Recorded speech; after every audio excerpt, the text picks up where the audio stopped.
everybody, and welcome to Modena to Maranello, the Everything Ferrari Motorsport podcast. Today, we have a Michael Schumacher special. My name's Toby, and up there in Birmingham is... Hi guys, I'm Paul and thanks for listening. And Toby, let's get into this.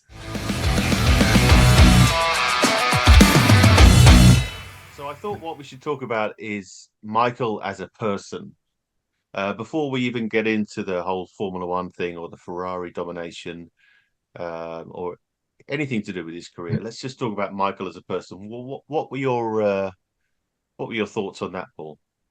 Michael, as a Formula One driver, obviously is very, very intense, very focused, very determined, very motivated person. Off track and out of season, for example, Michael's a totally different person. First of all, he was a massive family person. His family meant everything to him. They gave him the strength and support to be who he was as a champion.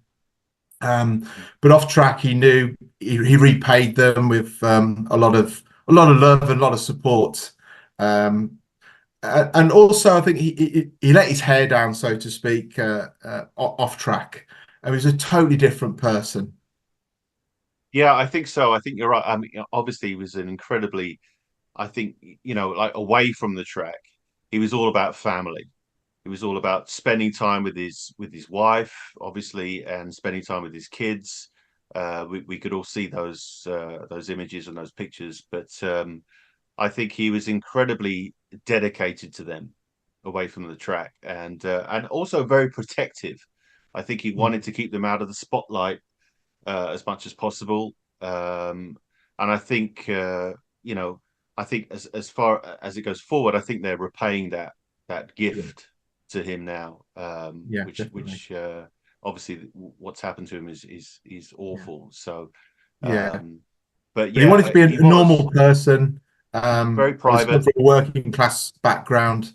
He just wanted a normal family life, but at the same time, he liked to, as I said, he liked to let his hair down. He really liked to party. He was always the first person at the party, the last one to leave, the one on the Right. table dancing with his shirt off. He'd be on the Yeah. karaoke. He wasn't great, but he loved karaoke. Yeah. Also, Ross Brawn said in an interview that he used to love fancy dress parties, which was quite Right. hilarious to Interesting. Yeah. I wonder what he used to go as. I mean, I wish I had some hear. information on that. I wonder what his No favorite idea. costume was. I'm sure he obviously invited his close friends along and said, like, we're all dressing up, we're gonna have lots of fun and a big party. Um, and also, yeah, he just loved partying and he center of attention and he just let his hair down because I think he needed to because of such the intense nature of Formula One and him wanting to win every year. He needed that break to refresh and restart again the following season. I agree with you, everything. And I Mm. also think, but I think in people like Michael who come along once in a generation, I think their intensity and focus on track is probably that much more, just than a lot of people. So, Yeah, and so he was possibly a different person when he was on, when he put the helmet on to what he was when the helmet was off, and that yeah, intensity needed to be released, and he needed some yeah. kind of That's it. Yeah, something, an outlet, if you like, yeah. to make And sure also, I that think he Michael's could the do what he type did. that when Formula One finished within the season, that finished, he needed to forget about Formula One. And I think he was one of those quite obsessive. He had to, anything he did, he had to do really well. So if he was family stuff, he had to do it really well. If he went to go and play chess with someone, he needed to Right. do that really well. So I think he had that he lost the focus of Formula One and he totally focused on different things, whatever that was, whatever activity he did or whoever he was with, he had that total focus with that person Yeah. or that thing going on.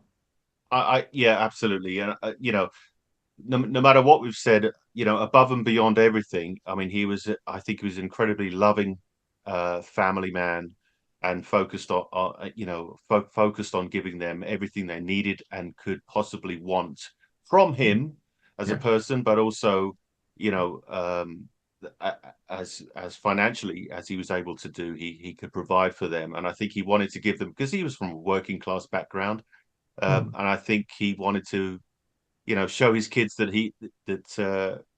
that was part of him. He never, Yeah. I never saw him as a guy who was taking advantage of his newfound wealth or No. fame. It was just a guy who was happy you know, to be there Yeah. for his As I say, family. I never think So the money was part of Michael. It was no, more about never. achieving his goals. Yeah, That's what he wanted yeah, to do. Achieve goals, win obviously championships. But the money just came along with that. But the yeah. money Of wasn't course. a big issue for Michael. I don't think. No, it's interesting. I mean, I have a Pat Simmons quote here, and for anyone who doesn't know Pat Simmons, he was a motorsport engineer, of course. I think he joined Tolman in the late 80s, maybe, Mm, and then went to Benetton, of course, which became Renault. But in the 90s, he was Schumacher's race engineer. mm, So I have a quote from him here. He says, Michael was incredibly good with people. He's one of the nicest guys I've ever met in the sport. I think the most highly of him. His staff were really important to him. He knew everyone. If I lived in his neighborhood, he would be my best friend. And I think that about sums it up. Like it's yeah, intensity on track and away from the track, the nicest guy yeah, you could want to be around. So yeah. yeah, Absolutely. absolutely. Yeah.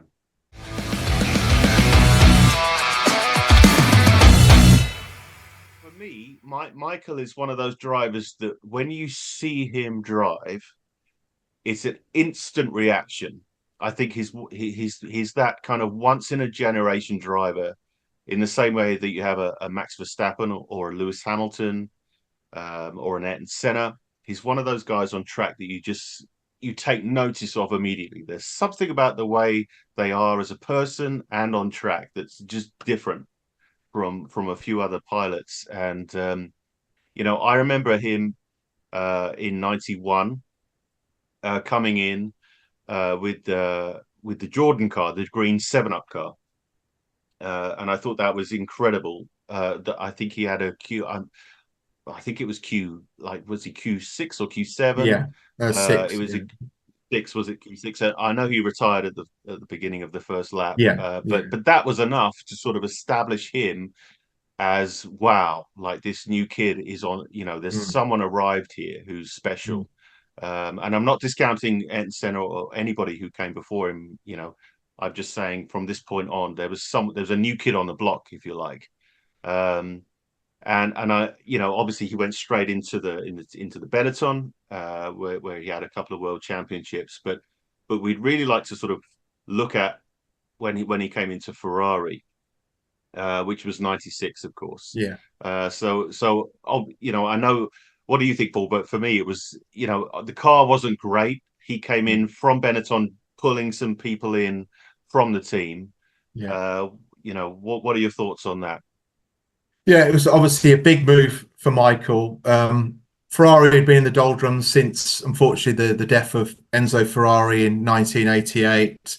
The Yeah. team really didn't recover from that, and they needed to do something about that. And obviously, bringing Michael into the team to drive it forward was a great decision from Ferrari itself. Um, Yeah. when Michael came in, I don't think he realised probably how bad the car was in Right. '96 when he tested it, obviously in Yes, Mugello. I mean, it's interesting because he was actually 2 seconds quicker in that testing. I Yeah, think he was 2 seconds quicker than Alesi and Berger over mm, that winter testing. So, which immediately, sends signals to everybody in the team, of yeah, course. yeah. But yeah, sorry, carry on. I didn't want to interrupt. So Michael knew, you know, in Formula One, sometimes you might only have so many years in it, so you've got to make Mhm. use of every year. We know that from Alonso, for example, Right. and other drivers that have wasted a lot of time who have got championship in them, but in the wrong car. So he probably first of all years I'm going to have to go here without another world championship. Um, he had to wring the neck of that car in '96. Yes. Absolutely. it was a poor car. And I mean, talking about the first year, 96, the Spanish Grand Prix, Of when it course. rained, and Yeah. what a complete unbelievable drive on that day in Yeah. that car, just I think, proving how yeah, talented he was.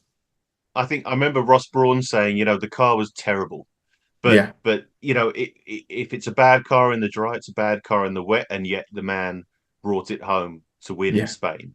yeah, And that's it says a lot. I mean, Ross, obviously, we all know Ross is an absolute yeah, legend. So for him to say something like that, you know how special this yeah, guy is. yeah. But Yeah, as he said, it yeah, was still a bad car in the wet, and he still was able to bring it home in first position, mm, and he won another two Grand Prix that year as well. right. I think he finished third in the end in that particular Hmm. '96 year, which was unbelievable for what car he was given. I don't know if you remember. I think it was the French Grand Prix when had an engine failure before even the Hmm. start of the race, and he was Right. taken back on the truck and he was sitting in the car with a Yes, helmet on.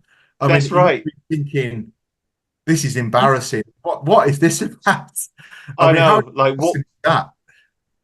Yeah, I think him and the team were thinking that. To be fair, Yeah, yeah, like we've signed this guy and we've given him this absolute, nightmare of a car, and yet and the guy, obviously Michael, was not feeling it either. He was clearly no, very angry, just sitting in the car with his yeah, yeah, helmet on, not wanting to speak to anybody or no. But I think the great thing about Michael was that he didn't blame the team or the car. right. He was honest. He just said the car's not where we want it to be. I don't think we're going to win the championship in this car, but we'll give it a go.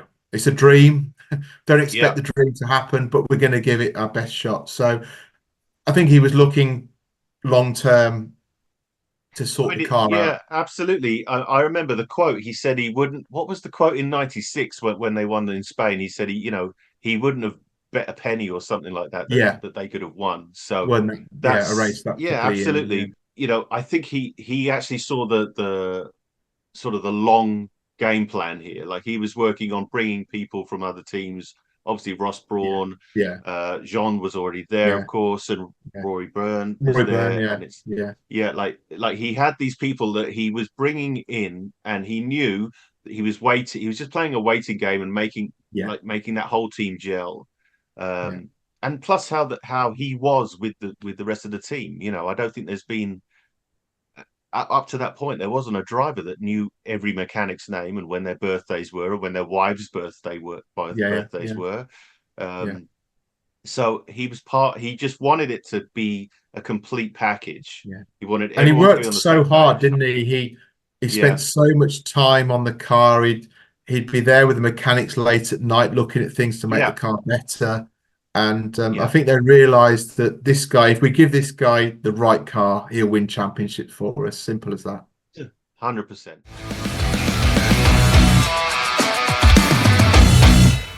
So of course we come and have '96, and the team are building to go forward. So '97. 98's a little bit. I have a story about '98, but '97, Paul. What are your thoughts on the '97 season? So 97, a lot closer. The car was getting better.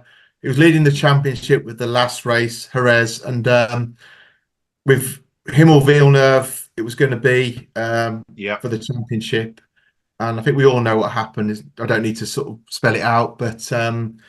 Michael made a big mistake. Villeneuve was Yeah. quicker than him. He was going to take him, and yeah, Michael just Yeah. turned it on him, and it ruined Michael's race. Villeneuve was able to continue, Hmm. um, and after that, he got disqualified from the championship in the end, and Yes. it all turned very sour for him, unfortunately. Hmm. No, no, that was a hard moment to watch, to see that happen. As much as we didn't want to admit it, the truth was there on screen. That he did turn in, and yeah, it wasn't ideal. And I think even Michael believed, from things I've read, that Michael believed that he wasn't to blame for that until he was actually shown video footage Yeah, of the accident, and then he kind of took a step back and said, "Okay, okay, now I see it." At yeah, that time, in the moment, it was something else to him, yeah, but at that yeah. point, it wasn't. Yeah, some reason he didn't think it was him, some self-consciousness or something inside him felt that he did nothing wrong. But yeah, Ross Mm. Brawn showed him the footage, and I'm not saying he sort of admitted he did wrong because I think he's a very controlling person. Yeah, He can't see a weakness and say, "Oh, I did a mistake, I did wrong." That's not Michael, even though he sort of could see probably that it was his fault, but he probably couldn't admit it. yeah, it's interesting because I think you're 100% right with that. Um, and again, it brings me back to my earlier thought about these people who are just a little bit above, that 1 or 2% extra, which at that level is huge. Yeah. Um, they're so focused and so aware of any sort of anything they give away to their competitors is an advantage, and Mm. so that they refuse to let on any weakness whatsoever, even if they know inside that's if I say I know I'm wrong, but I'm not going to say that because that's a weakness.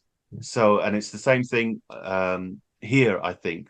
Yeah, and I think if he He admitted knew, he made a mistake himself, I think yeah, that might perceive that it might make it more difficult for him to make those overtakes in the future. yeah, he wanted to know people that he was coming, no matter what. He was coming through, and you get out of the way, or I'm, essentially driving through you. And Yeah, I think that image he needed to keep that up, yeah, 100%. yeah, And that'll bring us on to something we're going to talk about later about the yeah, perception of Michael. But yeah,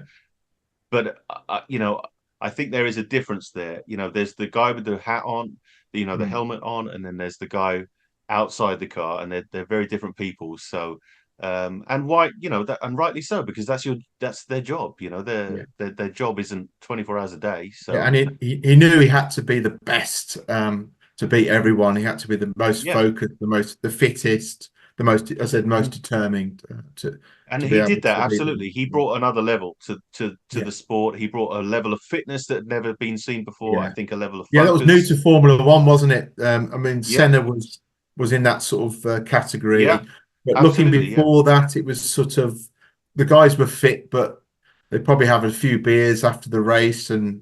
and relax and all that. But he Let's not suddenly talk brought about Alan this, Jones. Yeah. but but then suddenly this guy was thinking, right, okay, I've done this today. What am I going to do in the evening? Drink red Right. wine? No, I'm going to go to the gym and do a bit of a Yes. workout. And this was a new Or I'm going to regime spend of it with the the, engineers. Yeah. Or yeah, I'm going to all the figure out what mechanics. went Yeah, wrong. yeah, Yeah. He's incredibly focused, and I think, like I said, we'll touch on this later, but yeah, I think that came across as to the public maybe as a different persona yeah, than what it yeah. was. So leading into 98 and 99, of course. What were your thoughts going into 98, Paul? Yeah, well, suddenly we got a new guy on the block, hadn't we? As in Mika Hakkinen, who Mm. looked very, very quick and a Yes. challenger Yep. for the championship, most definitely, with the car that McLaren had built. Um, I felt that this was the year that Michael possibly needed to start to deliver. It was his third season at Ferrari, and Yep. I think if it prolonged, it was going to get more difficult for him. But Hmm. I felt we were in with a big chance in this particular year. It's interesting you say that because I don't know whether this is just me, but I never felt Schumacher ever lost or didn't dominate. I don't know whether that's, I Yeah, mean, obviously, just, yeah, we all know the results and we can see them, yeah, but it just, ever since he got into that Ferrari and won in Spain in 96, yeah, it just felt he was always there or yeah, thereabouts or yeah, yeah, it's very odd. I was having this conversation earlier with a friend of mine, and I was saying I don't even though he was there all that time, even after he stopped winning championships, like it felt like he was still the guy to beat and still yeah, yeah, dominating. It's very odd. yeah, But anyway, back to the 98 thing. So that obviously that was the race that stood out to me. That was '98 in Spa, Yeah. because it was, it was well, that start was something that was history right there. I don't think I've ever seen a start of a Grand Prix like that before or since. So, but I was actually away. I was on holiday, and so I remember setting the video as it was back then to record it, and Mm. came back, to watch this in horror, and I to see Coulthard, essentially take out Schumacher, and then watch him struggle into the pits with three Yeah. wheels on, um, and then go running down the pit Yeah. lane to sort of punch him in the face. That Yeah. that was so dramatic to me after everything that had already Yeah. happened in that race. Yeah. It was a whirlwind of emotions for me. Yeah. I don't know how you feel about that, but that's a race that will never leave my Yeah. mind. I mean, I think Coulthard was a little bit naughty, made it very difficult for him to pass, and Yeah, then suddenly just coming around that corner very slowly, Michael wouldn't have yeah, seen him, and obviously went into the back of him. yeah, Um, yeah, a bit naughty from Coulthard. But I think the Schumacher outburst, I think, was just showing the pressure he was under at Ferrari to win the yeah. championship. It was the third year, and I just presume he's thinking, I'm having no luck here. This is just not going to happen for me.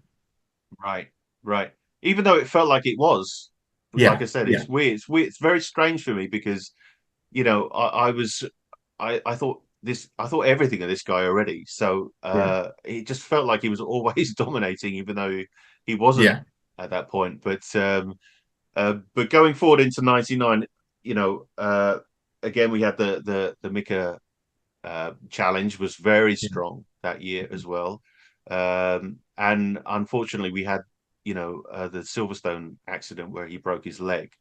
Mm. Um, so do you were you watching that race live, Paul? I mean, I was Yeah, watching yeah. on I was TV, but watching it live, and okay, obviously they showed the start of the race and the front, and then suddenly they showed the appearance of the car going off at Stowe Corner. yeah, And then you first of all trying to work out which Ferrari it was, because both Ferraris were very, very close together, him and Eddie Irvine. And Eddie, then yeah, suddenly you realise it was Michael, and it was a yes, heavy shunt, and he wasn't yes, getting out the car, and the marshals at the side of the tire wall were getting a little bit worried. yeah. Um, It was a long time, and yeah, it was yeah. a long time for him to get out of that. There's yeah, it wasn't pleasant watching that. There's actually a documentary, an Eddie Irvine documentary. I think it's on YouTube, called Mm. "Living the Fast Life," Yeah. which I recommend everyone to watch Yeah, because it's very good. he's It's a obviously, very sort of one of the first ever real inside documentaries on a driver, which you see a yeah. lot with obviously what you see nowadays. But that It's was one of it's the it's first ever. Yeah, I mean, it's through that '99 season.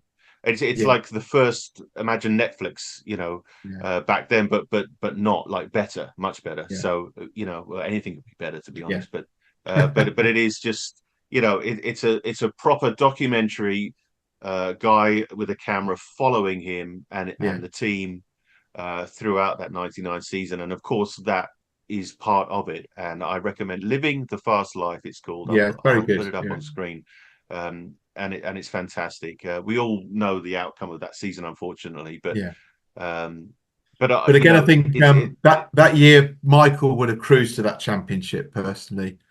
My goodness, do you remember the race he came back after Yeah, he broke his leg? Malaysia, Yeah, Malaysia. I mean, Because he there was. was worry. There was worry that he might be quite slow because of. You imagine Yeah. coming back after a broken leg in a Formula One car and trying to be the quickest on track, and not been racing for so long, and he was just unbelievable He dominated. qualifying. I mean, Yeah, he made a started. point. He made his point. He pulled away. I don't know how many seconds, and then Yeah, deliberately, sort yeah, of, okay, fine. I've got to help Eddie Eddie. win this Yeah, championship.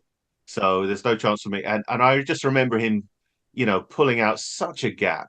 yeah, It was a statement. yeah, like I'm back and I'm the guy, but I'll help the team. Even though yeah, it must have absolutely killed him inside to yeah, to yeah. to do that. To He do he that, actually yeah, did it. yeah.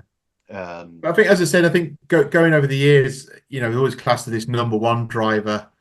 But he was only the number one driver because he started the season off so well that he became Yeah, the number one driver in most right. years.